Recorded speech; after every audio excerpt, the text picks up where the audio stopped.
Chers amis de Achille Free, bonjour. Avant de commencer cette vidéo, je tiens à adresser un sincère merci à deux de mes abonnés qui m'ont récemment soutenu avec des stickers Thanks. L'un à hauteur de 5 € et l'autre à hauteur de 2 €. Cela peut paraître petit pour certains, mais pour moi, c'est énorme. Parce que ces gestes permettent tout simplement d'acheter des forfaits Internet pour pouvoir poster les vidéos que je réalise ici. Parce que très souvent, quand je suis trop silencieux, certains me demandent qu'est-ce qui ne va pas. Mais la plupart d'entre vous ne savez pas ce que je vis dans ce silence-là.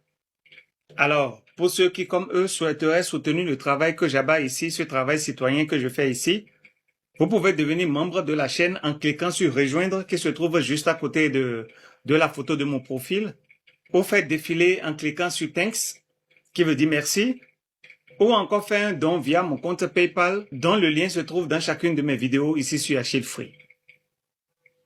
Le montant n'est pas le plus important. Ce qui compte, c'est le geste. Merci d'avance et soyez bénis. Maintenant, revenons au sujet de cette vidéo. La semaine dernière, j'ai publié une vidéo dénonçant le non-paiement des primes des soldats dans le cadre de la sécurisation des élections communales et législatives du 11 janvier passé. Je pointais particulièrement la caserne de Kandi. Et après cette dénonciation, il y a eu une réaction, mais pas une réparation complète. Voici ce qui s'est passé. La caserne de Kandi a finalement versé 70 000 francs à ceux qui sont déployés et 50 000 francs à ceux qui ne l'étaient pas, mais avec une retenue de 10% sur chacune des primes. Résultat, au lieu de 70 000 francs, les soldats déployés de cette caserne ont reçu 63 000 francs. Faites un peu le calcul et imaginez la somme globale qui disparaît. Et ces retenues sont faites à quelle fin? Seuls les chefs ont la réponse. Pire encore, seuls les soldats informés discrètement ont pu toucher leur argent. Aucun communiqué. L'information semble confidentielle.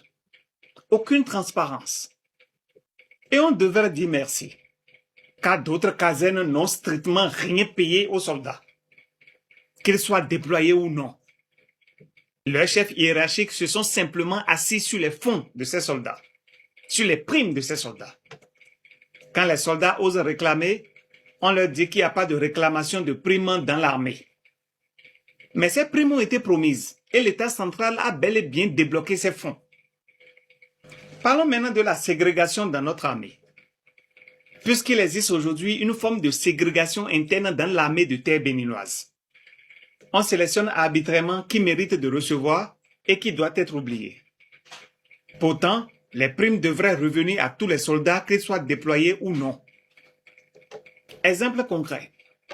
Ici dans le sud, dans les casernes de Dessa, de Ouida, au génie militaire, etc., les soldats déployés ont reçu leurs primes de 70 000 francs, puis ont été redéployés immédiatement pour remplacer ceux qui sont de garde dans les institutions financières, le trésor, les banques, etc.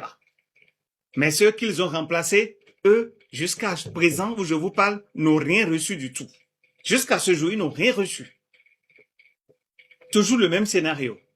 Lorsqu'il est question d'argent, c'est le tri, c'est l'injustice, c'est le favoritisme. La vraie question est donc claire. Qui détourne les primes des soldats? Et ce n'est pas nouveau. L'année dernière, lors de l'organisation des examens du CEP, BPC et de BAC 2025, une prime de 90 000 francs avait été promise aux éléments déployés, des policiers comme des militaires. Les policiers ont été payés, mais les militaires, eux, rien. Et si nous parlons des injustices dans les recrutements et les promotions? Parlons des recrutements.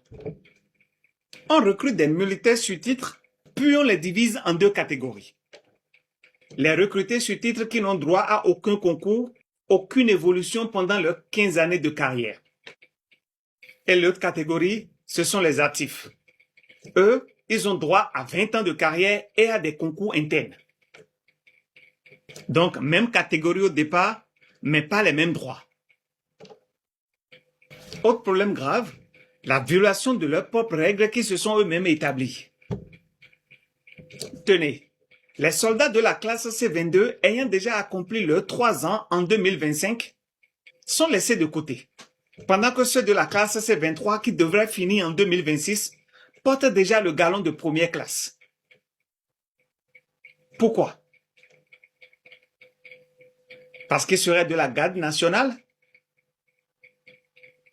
Cher monsieur, ce type d'injustice crée frustration, colère, humiliation et ce que le président de la République lui-même qualifie de marginalisé. Et ensuite, on s'étonne qu'il y ait des dérives internes.